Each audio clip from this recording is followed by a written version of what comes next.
கொழுக்கட்டைனாலே இனிப்பு கொழுக்கட்டை, கார கொழுக்கட்டை, சத்து கொழுக்கட்டை அந்த மாரி ஏகப்பட்ட கொழுக்கட்டை வெரைட்டிஸ் இருக்குன்னு சொல்லலாம். ஸோ உங்களுக்கு ஃபேவரட்டான கொழுக்கட்டை என்ன அப்படிங்கிறத கமெண்ட் பாக்ஸில கமெண்ட் பண்ணுங்க. மறக்காம இந்த வீடியோவ லைக் பண்ணுங்க.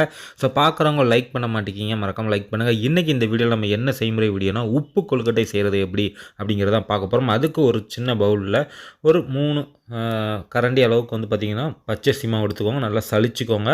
பெருன்னு இருக்க வேண்டாம். நைஸா இருக்கணும். ஓகேங்களா? ஸோ அந்த பச்சரிசி மாவு ஒரு 3 கரண்டி நான் எடுத்திருக்கேன். அதில் வந்து பார்த்திங்கன்னா தேவையான அளவுக்கு உப்பு நான் வந்து ஒரு 3/4 ஸ்பூன் அளவுக்கு உப்பு போட்டுக்கிறேன். அதிகபட்சம் ஒரு 1 ஸ்பூன் வரைக்கும் நீங்கள் போட்டுக்கலாம். ஓகேங்களா?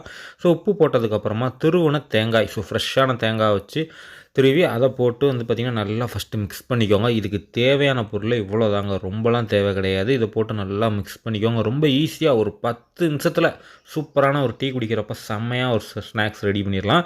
ஸோ இதில் வந்து பார்த்திங்கன்னா இப்போ நம்ம தண்ணி ஊற்றி மிக்ஸ் பண்ண போகிறோம். ஸோ பச்சை தண்ணியில் சுடு தண்ணி ஓரளவுக்கு நல்லா கொதிக்க விட்டு சுடு தண்ணியை கொஞ்சம் கொஞ்சமாக ஊற்றி நல்லா மிக்ஸ் பண்ணிக்கோங்க. நம்ம இந்த பூரி மாவு பதம் வர்ற மாதிரி ஓரளவுக்கு நல்லா ரொம்ப டைட்டாக இல்லாமல் கொஞ்சம் லூஸாக வந்து பார்த்திங்கன்னா நல்லா மிக்ஸ் பண்ணிக்கோங்க. ஓகேங்களா? ஸோ கட்டி விழாமல் நல்லா பொறுமையாக பண்ணுங்கள். அதுதான் முக்கியம் இந்த இதுக்கு.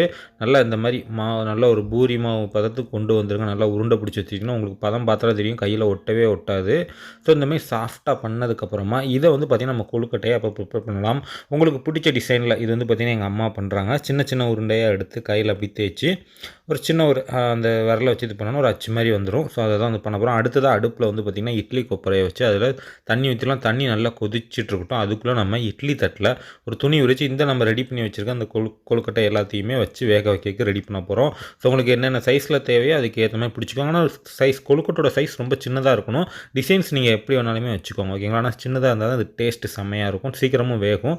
ஸோ இந்த மாதிரி ஃபுல்லாகவே ரெடி பண்ணி நம்ம இட்லி தட்டில் வச்சாச்சு. இதை வந்து இப்போ நம்ம வேக வைக்க போகிறோம். ஸோ இதை அப்படியே நம்ம தண்ணி கொதிச்சதுக்கப்புறமா அது பார்த்துட்டு நம்ம அதில் வந்து இப்போ இட்லி தட்டில் வச்சிடலாம். ஸோ இட்லி தட்டில் வச்சதுக்கப்புறம் ஒரு 10 ஆர் ஒரு 15 மினிட்ஸ் தாங்க ஆகும். அதிகமே நீங்கள் வைக்கிற சைஸை பொறுத்து. ஓகேங்களா? ஸோ நான் ரொம்ப சின்னதாக வைக்கிறேன். ஒரு 10 மினிட்ஸ்க்குள்ளவே எனக்கு வந்து பார்த்திங்கன்னா இது குக் ஆயிருந்தேன்னு நினைக்கிறேன்.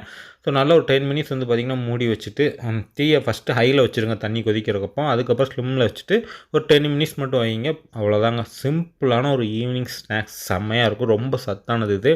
ஸோ இப்போ பார்த்திங்கன்னா உங்களுக்கு தெரியும் செம்மையாக வந்து குக் ஆகிருக்கு கொழுக்கட்டை.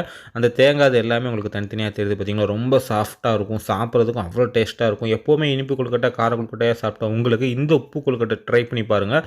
செம்ம டேஸ்ட்டாக இருக்கும். நீங்களும் அடிக்கடி இது செஞ்சு சாப்பிட்லாம். டக்குன்னு ஒரு 10 நிமிஷத்தில் ஒரு ஸ்நாக்ஸ் வேணும் டிஃப்ரெண்ட்டாக அப்படின்னா நீங்கள் இந்த உப்பு கொழுக்கட்டை செஞ்சு சாப்பிடுங்க. டீ காஃபிக்கு செம்மையான ஒரு சைடிஷ்னு சொல்லலாம். ஸ்நாக்ஸ்னு சொல்லலாம். ஸோ மறந்துட்டேன். ஸோ இதோட இந்த வீடியோ நான் முடிச்சுக்கிறேன். இந்த மாதிரி ரெகுலராக உங்களுக்கு வீடியோ வேணும்னு வச்சிங்கன்னா மறக்காமல் நம்ம சேனலை சப்ஸ்கிரைப் பண்ணிக்கோங்க. பக்கத்தில் பெல் ஐக்கானே கிளிக் பண்ணி கொடுத்துருங்க. நெக்ஸ்ட் வீடியோவில் பார்க்கலாம்.